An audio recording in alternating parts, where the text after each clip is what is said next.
Hello everyone, hope you're enjoying my videos. Thank you for subscribing, and to those who haven't subscribed, please endeavor to do so because I don't want you to miss a lot. I always take my time and prepare this good work for you. So basically today we are going to discuss about the tools and accessories used in MAGA welding. So when I was presenting this work, I decided to use a tabular format because I believe it makes the work look nice and easy to understand. So column 1, it is for the tools, and then 3 is for its use. So number 1, we are going to look at the adjustable spanner. I know most of you have ever seen this spanner. It's a type of spanner which you can adjust to any size depending on the nut or on the screw that you want to open. So basically, since some regulations, some main valves have got big, they are big in size, that's why we normally use the adjustable spanner for tightening the regulator onto the main valve. And then number 2, we have the spindle key. A spindle key is just like a special key for opening the spindle of the cylinder, on top of the cylinder. It is all this spindle is located on top of the main valve, so it has a special key which is the so-called spindle key. It is for opening the main valve. And then third, let's look at the wire brush.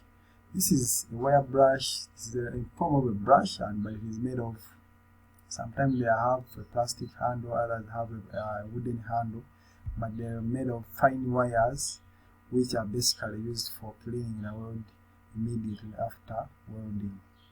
Then number 4, we have the wire cutter, and then this one is more like a pair of pliers, but it has sharp edges and basically used for cutting or shortening the consumable wire at the nozzle, at the contact tip or nozzle outlet.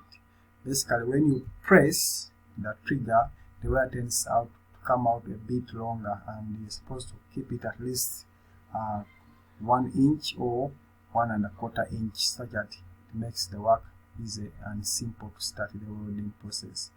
And then number 4, we have the auto darkening shield. This is just like an automatic welding shield. It's like it is another welding shield, but however, this is more. It has more. It is set automatically, and once it detects any high intensity light, of course, it's supposed to shield off your eyes from being affected, and it is basically used for eye protection. Then we also have the anti-spatter. This anti-spatter is more like jelly, but it has a special tin whereby if you weld and the nozzle is still hot, you dip it into the tin such that it avoids the accumulation of the spatters into the liner. Yes, let's have a good look at the accessories. Still, this work is presented in a tabular format, whereby column 2 we have the accessory and column 3 we have its use. So let's look at number 1, which is the gas regulator. The gas regulator, we all know that their purpose is to indicate the amount of gas in the cylinder. And then we also have the gas flow meter. The gas flow meter for these advanced welding processes, it is just like, it is a calibrated tube whereby there is a ball inside, and that ball, as you're setting the gas from the adjusting knob, it will be moving up and down, and as it moves up and down, it will allow you to specifically know the amount or the quantity of gas that you want to flow out of, to flow through the gas hose pipe. And this work is to indicate the amount of gas released during the welding process. Well, let's look at the gas hose. The gas hoses we use basically in MAGA welding. They could be green, blue, black, but we encourage to use either black to match with the cylinder color. And this work is to act as a passage for the gas cylinder, for the gas from the cylinder to the welding machine. Then number 4, we have the gas cylinder.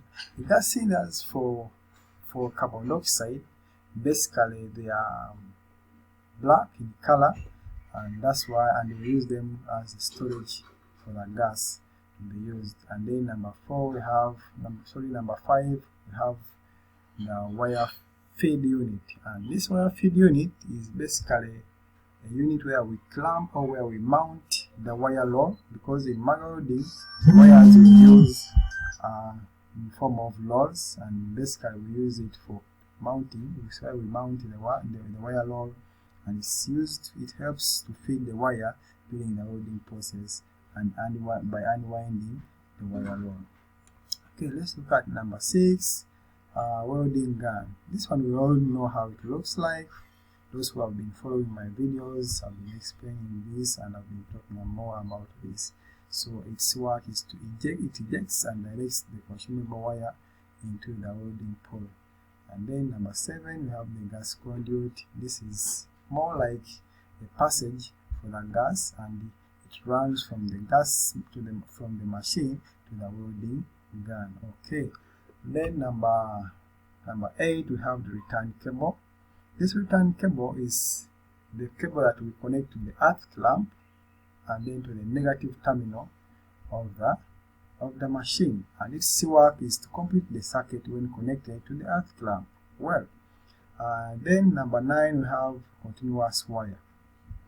This continuous wire, it is a feeder wire consumed during the welding process. So this wire, it comes as the rod mounted on the feed unit. As it unwinds, then we call it a continuous wire, because as the more you press the trigger, even this wire will keep running it will keep running, and then it reaches where the workpiece which you want to weld.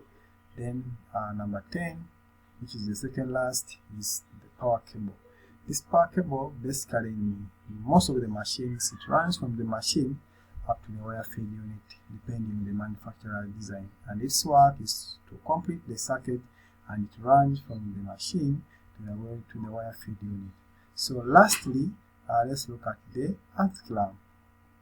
This earth clamp, it can be more like of a grip plier, it can be like the normal earth clamps which we use, and then its work is for holding the workpiece and to always connected the return cable. Okay, thank you for watching my video. I know you enjoy my video, and continue subscribing to my videos. More and more is coming along the way. Next time, let's catch up in the next videos. Thank you.